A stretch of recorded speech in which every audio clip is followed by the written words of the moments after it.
La collecte d'informations de la 32e enquête IESF s'est déroulée du début février à mi-avril 2021. La politique du quoi qu'il en coûte du gouvernement semble avoir atténué les conséquences de cette crise pour la population des ingénieurs. Conséquences qui sont surtout concentrées sur une insertion des jeunes plus difficile et une diminution des recrutements.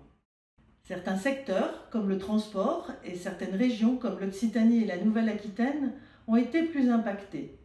L'aéronautique a recruté 75% de jeunes en moins en 2020. Aujourd'hui, si un jeune a 3 fois plus de chances d'être ingénieur qu'en 1980, les origines sociales des ingénieurs n'ont pas été bouleversées. Si l'un des parents est ingénieur, la probabilité qu'il devienne ingénieur est 6 fois plus importante que la moyenne. L'ouverture sociale s'effectue grâce aux bourses d'études et à l'alternance. Globalement, l'enquête montre que les salaires ne semblent pas avoir été impactés.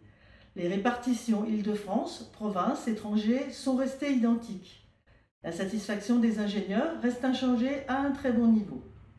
Le taux de chômage atteint 4,7% contre 3,6% en 2019. L'augmentation concerne les ingénieurs qui n'étaient pas en emploi avant la crise, en particulier les jeunes. La proportion de jeunes diplômés en recherche d'emploi a pratiquement doublé et ils sont 17% à avoir poursuivi leurs études du fait de la crise. Près de la moitié des demandeurs d'emploi considèrent que la crise sanitaire a bloqué leur recherche d'emploi. Un tiers des départs ou pertes d'emploi en 2020 est lié à la crise sanitaire. Pour les ingénieurs en activité, les mobilités professionnelles ont aussi été moins nombreuses.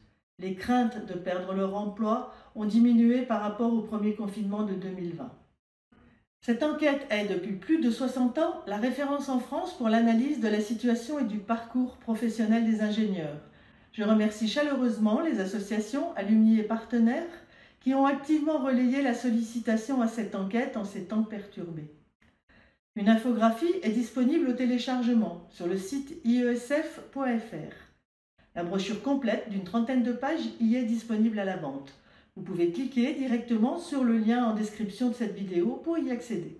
Un grand merci aux participants fidèles à cette étude annuelle et rendez-vous en février prochain pour mesurer les impacts de la crise sanitaire dans la durée.